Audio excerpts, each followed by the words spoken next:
और हमें 4 option given है, हमें करेक्ट आंसर फाइंड आउट करना है, ठीक है। तो हमें 5 ओम वाले रेजिस्टर में एक तो करंट फाइंड आउट करना है और V A minus find out, ये दो चीजें हमें फाइंड आउट करनी है। तो पहली चीज तो बच्चों हमें सर्किट को ना रिड्यूस फॉर्म में लाना पड़ेगा, मतलब कि सर्किट को रिजोल्व करना पड़ेगा। पहली चीज यहाँ पे मैं 28 वोल्ट की जो बैटरी है उसको वैसे का वैसा रखता हूँ, ठीक है। और यहाँ पे आ जाएगा 5 ओम, फिर नीचे आ जाएगा 4, फिर यहाँ पे बच्चों 10 ओम वैसे का वैसा रहेगा, फिर यहाँ पे आ जाएगा 3 ओम, फिर यहाँ पे 2 ओम, ठीक है। फिर यहाँ पे बच्चों 10 ओम वैसे का वैसा। अब ये तीन वाले जो रेजिस्टर है ना, एक ये और ये तीनों सीरीज में, और सीरीज में देखो बच्चों तीन का समेशन हो जाएगा R1 plus R2 plus R3, तो 3 प्लस 4 प्लस 3 क्या ये 10 ओम बन जाएगा, ठीक है। तो ये भी 10 ओम आ गया। फिर ये 10 और ये 10 बच्चों देखना, ये 10 और ये 10 पैरेलल में हो जाएंगे, ये, ठीक है। इसके बाद वाला सर्किट कैसा आएगा, इसके बाद वाला सर्किट कुछ ऐसा आएगा, ये 28, यहाँ पे आ जाएगा 5 ओम, यहाँ पे 10, ठीक है, ये आ जाएगा 4, फिर नेक्स्ट हम जाएंगे तो यहाँ पे आ जाएगा 3, यहाँ पे आ जाएगा 2, और 10 बच्चों 10 और 10 का पैरेलल कितना हो जाता है, 5 हो जाता है, ठीक है। मैं यहाँ पे फॉर्मूलेस लिख देता हूँ, जब सीरीज में होता है तब आर इक्विवेलेंट कितना हो जाता है R1 प्लस R2, और जब पैरेलल में होता है आरपी तो आर इक्विवेलेंट कितना हो जाता है R1 R2 R1 plus R2। अगर दो रेजिस्टेंस हो तो, अगर तीन रेजिस्टेंस हो तो आप ये वाला फॉर्मूला भी यूज कर सकते हो, RP R1 plus 1 R2 plus 1 R3। जैसे ये हमें कैलकुलेट करने की जरूरत नहीं पड़नी चाहिए क्योंकि ये बहुत ईजी है। जब दो इक्वल रेजिस्टेंस पैरेलल में हो तो इक्विवेलेंट आधा हो जाता है, ये हमें पता होना चाहिए।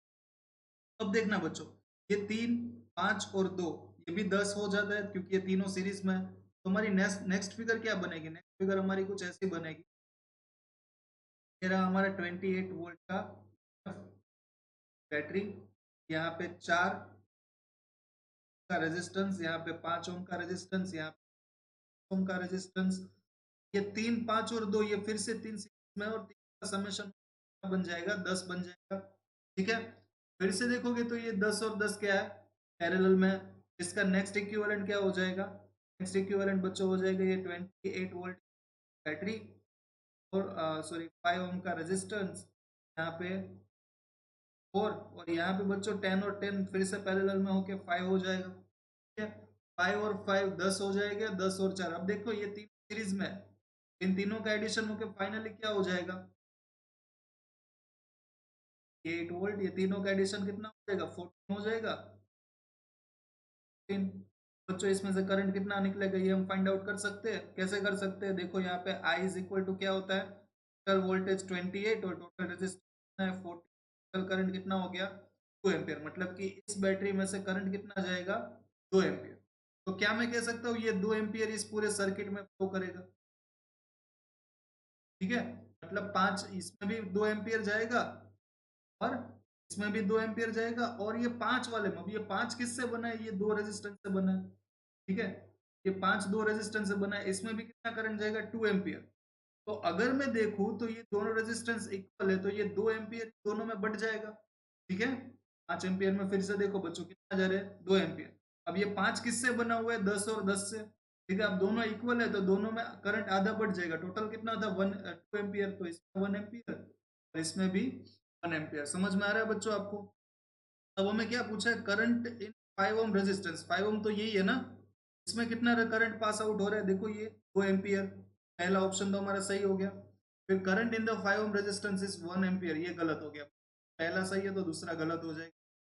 अब हमें फाइंड करना है पोटेंशियल डिफरेंस ए और बी के बीच में, ए कहाँ पे है, यहाँ पे, ठीक है। बी बी यहाँ पे, ये हमें फाइंड आउट करना है। तो पहले हम करंट देख लेते हैं फिर हमें पता चल जाएगा। देखो बच्चों, यहाँ से करंट निकला था 2 एम्पियर, फिर 10 ओम में जा रहा था 1 एम्पियर,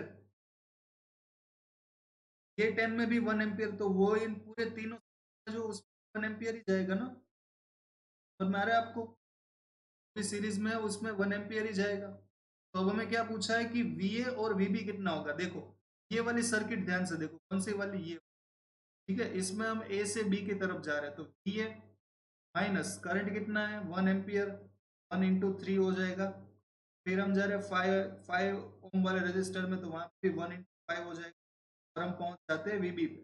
ठीक है, तो ये हो गया इक्वल टू वीबी। ये माइनस वीबी कितना हो जाएगा बच्चों, 8 हो जाएगा। 8 वोल्ट, तो हमारा करेक्ट आंसर होगा ऑप्शन 3, और ऑप्शन अल्टीमेट गलत हो जाएगा। ठीक है, आपको बस सर्किट को रिजोल्व करना आना चाहिए बच्चों, और कुछ नहीं था इसमें। ये तो फिर भी मैंने कुछ ज्यादा ही बता दिया, लेकिन जब भी आप इस तरीके के क्वेश्चन की प्रैक्टिस करोगे तो आप कुछ पॉइंट्स जो होते हैं, कुछ स्टेप्स जो होते हैं, वो मन ही मन कैलकुलेट कर सकते हो। ठीक है, ये सब लिखने की भी जरूरत नहीं है, और कुछ सर्किट आपको ड्रॉ भी नहीं करनी पड़ेगी, आप डायरेक्टली पूरे सर्किट का इक्विवेलेंट रेजिस्टेंस निकाल सकते हो। इसका आंसर हमारा आ जाएगा ए और सी। ठीक है, आई होप कि आपको ये क्वेश्चन समझ में आ गया। Thank you so much.